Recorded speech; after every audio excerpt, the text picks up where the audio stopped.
So the Roanoke colonies becomes one of history's mysteries. Nobody really knows what happened to them, and it's kind of like a disaster. I mean, if a whole settlement of people can disappear, that's probably not a good thing. So what we're going to do is we're going to go back and look to a little bit of what happened before the colony disappeared and why the people in England would want to start a colony there in the first place.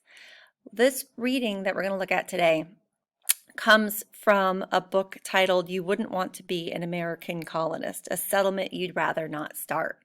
So in the book, they're going to talk to you like you are there. So when you hear that, that's done on purpose. These are fun books, and hopefully we'll get a chance to use them more.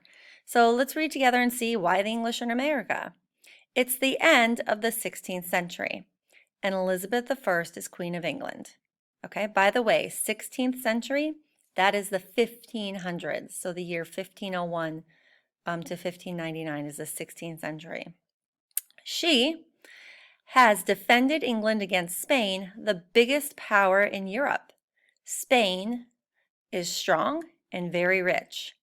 They have silver mines in America, the new land discovered by Christopher Columbus a century ago. So when I read that, that kind of lets me know here that they're very rich. So they tell me that Spain is very rich. They have silver mines in America. So that makes me think that the fact that they're rich has to do with the fact that they have colonies and silver mines in America. All right, so let's keep going. The Spanish funded Columbus's voyages and claimed America as theirs. So when I see that, I'm kind of thinking claimed America as theirs.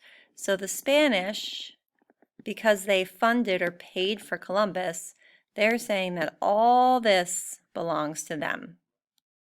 That's kind of a lot. And Spain is over here, and it's about that big. Okay, so that's a lot.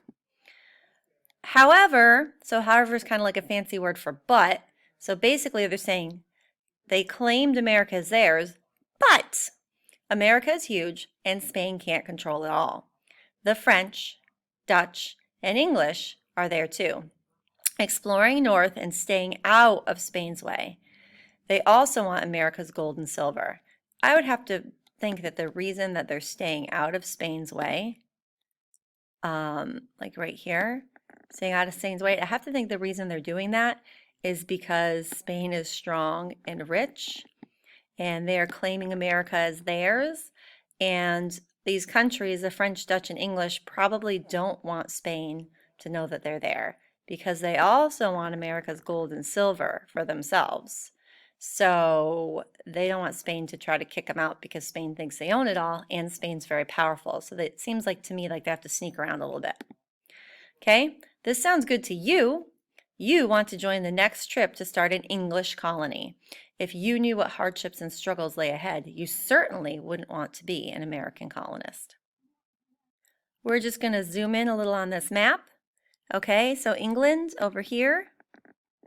All right, they're going to cross the ocean, the Atlantic Ocean, all the way across and end up in what we now call Virginia. It's actually the top of North Carolina, close to Virginia, but back then they would have called that Virginia. And just for a reference, we currently live like up here where that purple dot is, okay?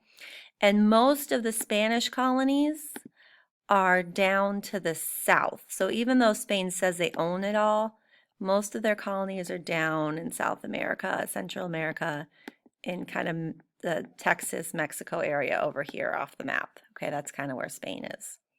So England's going to start their new colony kind of right in the middle of what we call the United States, right next to the ocean, in the middle of the East Coast.